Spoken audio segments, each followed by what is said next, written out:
धर्म में गणेश चतुर्थी के दिन भगवान गणेश की मूर्ति की स्थापना का विशेष महत्व होता है। मूर्ति स्थापना का शुभ मुहूर्त और विधि विधान का पालन करने से भगवान गणेश की विशेष कृपा प्राप्त होती है और जीवन में आने वाले कष्टों से मुक्ति मिलती है। गणेश चतुर्थी तिथि और शुभ मुहूर्त। पंचांग के अनुसार गणेश चतुर्थी तिथि की शुरुआत 6 सितंबर को दोपहर में 3:01 से शुरू होगी और उसके बाद 7 सितंबर को शाम 5:37 पर समाप्त होगी। उदया तिथि के अनुसार गणेश चतुर्थी का पर्व 7 सितंबर को मनाया जाएगा। गणेश मूर्ति स्थापना का शुभ मुहूर्त। उदया तिथि के अनुसार गणेश चतुर्थी के दिन यानी 7 सितंबर को गणेश जी की मूर्ति स्थापना की जाएगी। पंचांग के अनुसार मूर्ति स्थापना का शुभ मुहूर्त सुबह 11:04 से दोपहर 1:34 तक रहेगा। इसके अनुसार मूर्ति स्थापना के लिए कुल 2 घंटे 30 मिनट का समय रहेगा। गणेश मूर्ति स्थापना के नियम। गणेश उत्सव के दौरान गणेश जी की मूर्ति के सामने रोजाना सुबह शाम दीपक जलाएं और पूजा करें। गणेश जी जितने दिन आपके घर में या चौक चौराहों पर रखते हैं तो कम से कम दिन में 3 बार भोग लगाएं। गणपति बप्पा को आप अपने घर में स्थापित करते हैं तो सात्विक भोजन करें। गणेश चतुर्थी के दिन पूजा करें और व्रत करें। भगवान गणेश को मोदक का भोग जरूर लगाएं। गणेश जी की मूर्ति सही दिशा देखकर स्थापित करें और रोजाना उसे स्थान को गंगाजल से पवित्र करें। गणेश जी की पूजा में साफ सफाई और पवित्रता का खास ध्यान रखें। गणेश चतुर्थी का महत्व। भगवान गणेश को सभी प्रकार के विघ्नों को दूर करने वाले माना जाता है। इस दिन उनकी पूजा करने से सभी बाधाएं दूर होती हैं और जीवन में सफलता मिलती है। गणेश चतुर्थी को नए कार्यों की शुरुआत करने के लिए शुभ माना जाता है। भगवान गणेश को ज्ञान और बुद्धि के देवता माना जाता है। इस दिन उनकी पूजा करने से बुद्धि में वृद्धि होती है। गणेश चतुर्थी के दिन भगवान गणेश से सुख समृद्धि की कामना की जाती है। ये पर्व लोगों को एक साथ लाता है और सामाजिक एकता को बढ़ावा देता है। गणेश चतुर्थी के पीछे कई पौराणिक कथाएं जुड़ी हुई हैं जो इस पर्व को और अधिक महत्वपूर्ण बनाती हैं। गणेश चतुर्थी पूजन सामग्री लिस्ट। भगवान गणेश के पूजन के लिए गणेश जी की प्रतिमा, फिर वह चाहे मिट्टी, स्वर्ण, चांदी, पीतल आदि की ही क्यों ना हो, अपने सामग्री में जोड़ लें। हल्दी, कुमकुम, सुपारी, सिंदूर, गुलाल, लौंग, लाल रंग का वस्त्र, जनेऊ का जोड़ा, दूर्वा, कपूर, दीप, धूप, पंचामृत, मौली, फल, पंचमेवा, गंगाजल, कलश, फल, नारियल, लाल चंदन, मोदक है, अष्टगंध, दही, शहद, गाय का घी, शक्कर। गणेश जी के लिए फूल की माला, केले के पत्ते, गुलाब जल, दीपक, बाती, चांदी का सिक्का। गणेश चतुर्थी पूजा विधि। शुद्धता। पूजा स्थल और मूर्ति को साफ सुथरा रखें। दिशा। मूर्ति को उत्तर या पूर्व दिशा में स्थापित करें। आसन।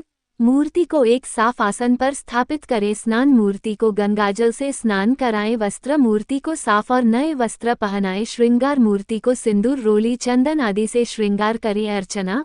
मूर्ति की पूजा के लिए धूप, दीप, नैवेद्य आदि अर्पित करें। मंत्र जाप। गणेश मंत्र का जाप करें। विसर्जन। गणेश चतुर्थी के अंतिम दिन विधि विधान से मूर्ति का विसर्जन करें। विसर्जन से पहले मूर्ति को अपनी जगह से भूलकर भी नहीं हटाना चाहिए। गणेश चतुर्थी के शुभ उपाय। एक, यदि आपके जीवन में बहुत परेशानियां आ रही हैं तो आप गणेश चतुर्थी से लेकर विसर्जन तक 10 दिनों तक हाथी को हरा चारा खिलाएं और गणेश मंदिर जाकर अपनी परेशानियों का निदान करने के लिए प्रार्थना करें। इससे आपके जीवन की परेशानियां कुछ ही दिनों में दूर हो सकती हैं। यदि 10 दिनों तक नहीं कर सकते हैं तो चतुर्थी के दिन ही हाथी को भरपेट भोजन कराएं। 2, अगर आपको धन की इच्छा है तो इसके लिए आप गणेश चतुर्थी को सुबह स्नान आदि करने के बाद भगवान श्री गणेश को शुद्ध घी और गुड़ का भोग लगाएं। थोड़ी देर बाद घी व गुड़ गाय को खिला दे। ये उपाय 10 दिन तक करने से धन संबंधी समस्या का निदान हो सकता है। 3, यदि बिटिया का विवाह नहीं हो पा रहा है तो गणेश चतुर्थी पर विवाह की कामना से भगवान श्री गणेश को मालपुए का भोग लगाएं व व्रत रखें। शीघ्र ही उसके विवाह के योग बन सकते हैं। 4, यदि लड़के के विवाह में परेशानियां आ रही हैं तो वह गणेश चतुर्थी पर भगवान श्री गणेश को पीले रंग की मिठाई का भोग लगाएं। इससे उसके विवाह के योग बन सकते हैं। 5, गणेश चतुर्थी पर शाम के समय घर में ही गणपति अर्थशीर्ष का पाठ करें। इसके बाद भगवान श्री गणेश को तिल से बने लड्डुओं का भोग लगाएं। इसी प्रसाद से अपना व्रत खोलें और भगवान श्री गणेश से मनोकामना पूर्ति के लिए प्रार्थना करें। गणेश चतुर्थी कथा। पौराणिक एवं प्रचलित श्री गणेश कथा के अनुसार एक बार देवता कई विपदाओं में घिरे थे, तब वह मदद मांगने भगवान शिव के पास आए। उस समय शिव के साथ कार्तिकेय तथा गणेश जी भी बैठे थे। देवताओं की बात सुनकर शिव जी ने कार्तिकेय व गणेश जी से पूछा कि तुम में से कौन देवताओं के कष्टों का निवारण कर सकता है। तब कार्तिकेय व गणेश जी दोनों ने ही स्वयं को इस कार्य के लिए सक्षम बताया। इस पर भगवान शिव ने दोनों की परीक्षा लेते हुए कहा कि तुम दोनों में से जो सबसे पहले पृथ्वी की परिक्रमा करके आएगा वही देवताओं की मदद करने जाएगा। भगवान शिव के मुख से यह वचन सुनते ही कार्तिकेय अपने वाहन मोर पर बैठकर पृथ्वी की परिक्रमा के लिए निकल गए, परंतु गणेश जी सोच में पड़ गए कि वह चूहे के ऊपर चढ़कर सारी पृथ्वी की परिक्रमा करेंगे तो इस कार्य में उन्हें बहुत समय लग जाएगा। तभी उन्हें एक उपाय सूझा। गणेश अपने स्थान से उठे और अपने माता पिता की 7 बार परिक्रमा करके वापस बैठ गए। परिक्रमा करके लौटने पर कार्तिकेय स्वयं को विजेता बताने लगे। तब शिव जी ने श्री गणेश से पृथ्वी की परिक्रमा न करने का कारण पूछा। तब गणेश ने कहा, माता पिता के चरणों में ही समस्त लोक हैं। ये सुनकर भगवान शिव ने गणेश जी को देवताओं के संकट दूर करने की आज्ञा दी। इस प्रकार भगवान शिव ने गणेश जी को आशीर्वाद दिया कि चतुर्थी के दिन जो तुम्हारा पूजन करेगा और रात्रि में चंद्रमा को अर्घ्य देगा उसके तीनों ताप यानी दैहिक ताप, दैविक ताप तथा भौतिक ताप दूर होंगे। इस व्रत को करने से व्रतधारी के सभी तरह के दुख दूर होंगे और उसे जीवन के भौतिक सुखों की प्राप्ति होगी। चारों तरफ से मनुष्य की सुख समृद्धि बढ़ेगी, पुत्र पौत्रादि धन ऐश्वर्य की कमी नहीं रहेगी।